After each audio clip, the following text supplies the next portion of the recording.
And just like that, South Africa and Wales reached the end of their 2024s. Two teams in completely contrasting places, but that is what we will get into in this video. Following the full-time whistle, game has just finished. So in the comments section, what did you make of it from a Springbok perspective and a Welsh perspective? But I suppose the overarching questions that might be a lot more interesting to hear from both sets of fans is your assessment and your thoughts on where your team is. Wales, what now? Should Gatland stay or should he go? And from a South Africa perspective, what a year. What a year it has been for the Boks. They are, I think most people would say, the #1 team in the world. So let me know whilst you're here, like the video as well, and also subscribe to the channel. So it was one-sided, as I think we all expected it to be. Full-time score, Wales 12, South Africa 45. Let's start on a Welsh perspective, shall we? So it's the first year where they've gone a whole calendar year without winning a game. It's 12 defeats in total. And Welsh rugby is just in a bit of a bleak place, isn't it? I know I've heard it said a lot over the last few weeks, but it is sad. Rugby isn't a big enough sport to see somewhere like Wales be struggling where they are, in similar ways to when Australia had some really, really bad years in recent memory. It wasn't really that enjoyable. And I feel for the players, because there are players in that team that have endeavour and grit, and there is quality there as well. I mean, Jack Morgan, they flashed the stats up like 15, 20 minutes into the game, and he'd already made like 10, 11 tackles. Like, there is grit there, but they're just a team that does not know how to win. And that is probably one of the concerns for Wales. There's a lot of players in that team that would have lost 12 tests in a row now. A lot of them will be playing for Welsh regions that aren't winning games in the URC. I even look at some of the English-based players, for example, sort of Chris Chunza, Daffyd Jenkins at Exeter, who haven't won a game this year. You've got Archie Griffin, who has been a part of a Bath side, but is barely playing for them and not getting in the team all that much. It is a young, inexperienced team that are having to go through an awful lot of losing. And what does that do to this team? Well, I think what it does is completely eat away at their confidence. And I think we've seen that over the last few weeks. From pretty much the first minute, they haven't looked like Welsh sides that have the confidence that they're able to go and do it, that have the belief. And I think that comes across in different ways in their play. Like, a really good example is the 2 tackles in the air that they did fairly early on, which is a lack of concentration. And it's just felt like the sort of errors from a team that are a bit all over the place at the moment. And if we want to look at the second half, by the way, I think we can as well, because there was a period there where Wales, I think, had a line out down near the South Africa 22 and messed it up entirely. Then shortly after that, I can't remember exactly what they did now, but they compounded errors, essentially. I remember them saying in commentary it was a team that was compounding errors, and there was a few examples like that where errors after error. And you can't do that at this level. You certainly can't do that against a very impressive Springbok team that I'll get onto in just a second, because the final question here for Wales is going to be, what happens with Gatland? What is the best decision for this team to take them forward? And the tricky thing with Wales is you're not looking at that squad at the moment and thinking a different coach comes in and has a massively different sort of impact, I don't think, because of the stuff I've mentioned already, that they're inexperienced, they don't have the quality they previously had of the Warburtons and Biggers and Jamie Roberts and Alan Wynne-Jones and Tipperick and all those sorts of players. So a coach coming in, you're not entirely sure if they're immediately going to have a huge upturn. They might have a bit of an upturn, I suppose. I actually think what that question comes down to more is, does Gatland have it in him?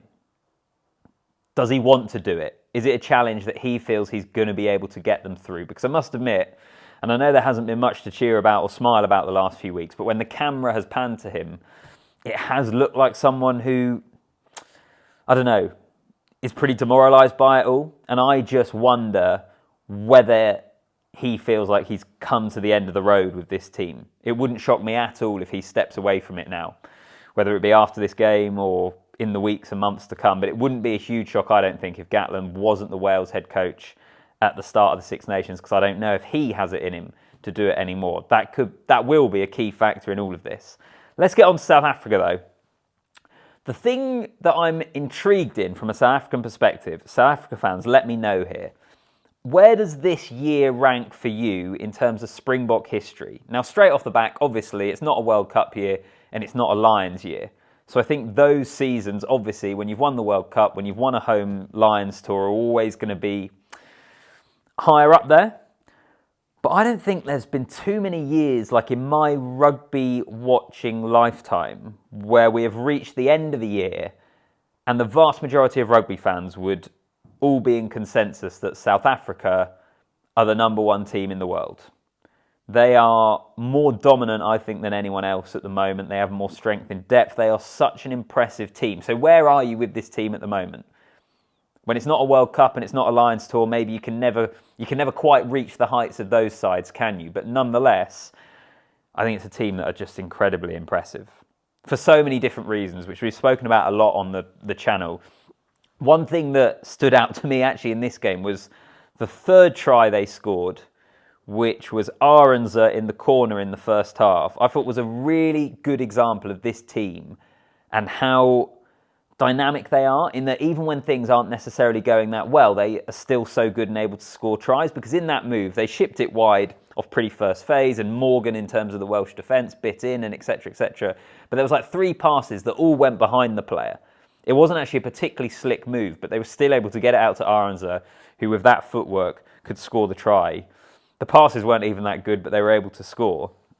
And that kind of leads us on to a theme of this spring tour from a South African point of view, because I think it's the third week in a row that they weren't at their best, but it's the third week in a row that you always felt like they had enough. Now, this game was different because they were out in the lead pretty early on, but even looking back to the England game and to the Scotland game, which were games where Scotland and England you felt were really in the match, there was always just that sense that South Africa would get over the line and have enough.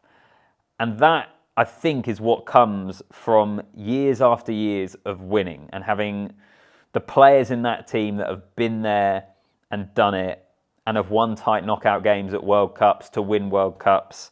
They just have an extra gear that most sides in the world, with the exception, I suppose, this year of maybe Ireland, because they won a test match in South Africa, but a lot of teams are not able to match them in that area.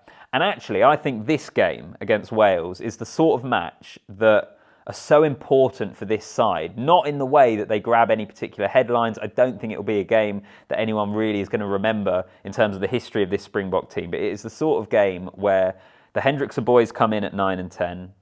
Someone like Elric Lowe gets another appearance on the flank.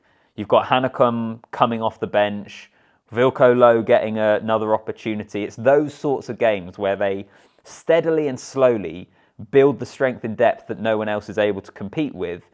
But we could also be sat there down the line in a couple of years and some of those players are on the team sheet when it comes to a World Cup final because they've been given opportunities to grow and learn at this sort of level. And as I've said plenty of times before, the way in which they rotate their team, build this squad, is awesome and really, really impressive. So I think South Africa overall are in just an absolutely sensational place. And it wasn't perfect, it hasn't been perfect, but they're the best team in the world. The thing I actually thought, the one example I wrote down, and there was more than this, but it was the one I decided to make a note of, was the Fassi getting held up over the try line in the first half.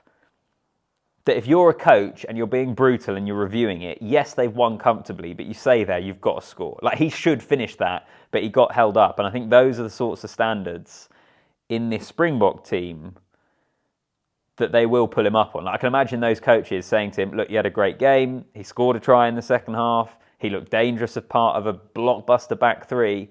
But you need to be scoring that. I think those are the standards of this Springbok team. So let me know what you make of it from a South Africa point of view. And Wales fans, should Gatland continue? I honestly don't know, because I don't know if another coach is going to get that much more out of this group. But I just wonder, 12 defeats in a row, whether he has the want and the drive and the will, I suppose, to see it through. I wonder whether Warren Gatland will say, do you know what, I think the best thing here for me, for my family and for Welsh rugby is for me to step away and someone else to come on, clean slate from the start of the Six Nations next year. But we'll wait and see. Let me know in the comments. Like the video as well. Hit that subscribe button. And I'll see you in the next one.